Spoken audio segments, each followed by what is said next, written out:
I want you to take a look at the river at this moment. The water has risen considerably. Right now is at the base of the bridge, and it continues to rise. Now, while we were out here earlier this evening trying to piece together some of the information that actually happened, we noticed police and EMS crews actually take out one young man who apparently was injured. And when you think of a structurally deficient bridge, you may think of cracks or even crumbling concrete like this bridge. It's time now to take a look at stories happening around the world. We start in Italy. The Monroe County Sheriff's Office is investigating a pair of burglaries that happened early this morning. Well, new tonight, men who love the game of football got a chance to show off their skills in a combine tryout Saturday night for the Toledo Raiders. It's a Double-A minor league team that plays in the Crossroads Football League. Bryant. Angie, the Sky Cop program is going to allow Toledo police officers to have a presence in neighborhoods without even physically being there. I want to show you what these cameras actually look like. Take a look. 40 of those cameras are already right now in 20 Toledo neighborhoods. Angie, I want you to check this out. They're using these signs, and the message on this one's pretty simple. It says negotiate or liquidate. Right now, things are in this stage, the liquidation mode. And I'll tell you something, I talked with a lot of these protesters tonight, and they made it pretty clear. They want to make a deal, but they're not afraid to lose their jobs. At the moment, what's happening is that firefighters are going to stay out here on the scene just to monitor the situation, make sure that there are no more possibilities for another flare-up to happen, and they're also ventilating the apartment complex. There is no word right now when people who live in this apartment complex can move back in, but of course we'll keep you posted throughout the night and also on our website, and have the very latest tomorrow morning on WNWO Today starting at 4:26. For now, reporting live in South Toledo, Bryant Maddrick, WNWO News. Video of a Riverdale kindergartner being pushed and manhandled by a teacher has gone viral. This is the image many people are used to seeing of 6-year-old Ian Nelson. Today, Ian is home trying to get his mind off of what happened by playing video games. He's really withdrawn with it. You talk about it around him, and he just doesn't want anything to do with it. Ian's father, Anthony Nelson, says his son is doing better, but when he saw this video, he was irate. I was flabbergasted. What do we do? You know, immediately what do we do? This is not okay. What Anthony did was contact the school to find out what they plan to do. The district put teacher Barb Williams on an unpaid 10-day suspension.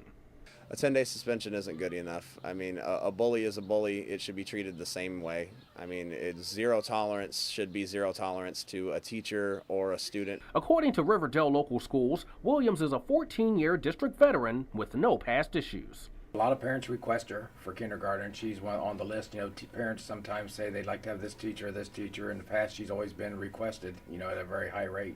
What we had personally was a bad experience. Nelson says he wants Williams fired and a clear message sent. Bullying is not okay. Whether it be a teacher, a student, a zero tolerance school should be zero tolerance for a teacher bullying a child, just the same as a child bullying another child. I talked to the dad's attorney over the phone Thursday afternoon. He told me there's no lawsuit, and right now there's no plans to have one. Meanwhile, the dad, he simply says he hopes this whole situation is a learning lesson, not just for the teacher, but for everyone. Whether it's online or inside a store, Michael Bucco from Monroe loves shopping. I'll walk around, Target for 3 hours. And getting paid to do it appeared to be a dream come true. Michael signed up with a company where he thought he would be secret shopping Western Union, but his dream job almost became a nightmare. I thought it would be, wire $20, and see how this is, something fine, and then keep whatever's left over as, payment for doing it. But it said to transfer $500, and then I was sent 2 post office money orders for $1,700, and that didn't seem right at all. Michael didn't take the bait for a scam that's gaining momentum. Fake secret shopping companies advertise online, promising big bucks to test a retailer's customer service. It's probably the top employment scam in the country right now. The offices of the Better Business Bureau of Northwest Ohio and Southeast Michigan have been flooded with complaints from people who claim they were taken advantage of, including one woman who lost thousands. She cashed the check, I think it was about $3,900. She sent it Western Union to the crooks, thinking she was going to get a job. The bank called her and said that the check had bounced. This about a week later, 10 days later. They said, you've got to pay us back the $3,900 that you took to send, plus the bank check fee, the bad check fee, which was $35, plus she had overbalanced her checking account and 14 other checks bounced.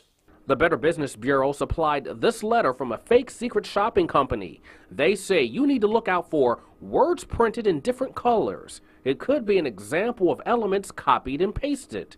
Any language promising fast cash and large payouts, and no phone numbers or email addresses to contact the company? All of these elements point to a scam. How are you today? Good. There are legitimate secret shopping companies, but you won't strike it rich. Professional shopper Julie Horn. It is time consuming, and some companies it's very detailed, so they don't pay enough to make a career out of it. Whether the business is legit or not, the advice remains the same. Just be careful. Always research what you want to do. Because if you don't, experts say there's no guarantee you'll get your money back. Now, if you come across something you think is a scam, either contact the police, Federal Trade Commission, or Better Business Bureau. Yes, we lost the building on Friday, but we didn't lose a church. And the church, made up of members from St. Mark Baptist Church, gathered at the University of Toledo's Driscoll Auditorium to praise God.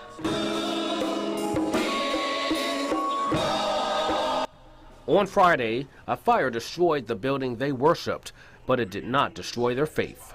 And we're thankful to God that we have a place to have service this morning.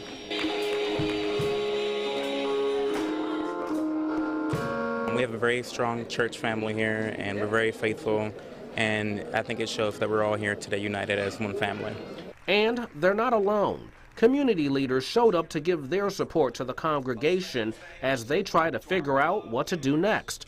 But church founder and pastor I.J. Johnson isn't worried. God is able. He took nothing and made something out of it. And this congregation knows something will come out of this tragedy. Reporting in Toledo, Bryant Maddrick, WNWO News.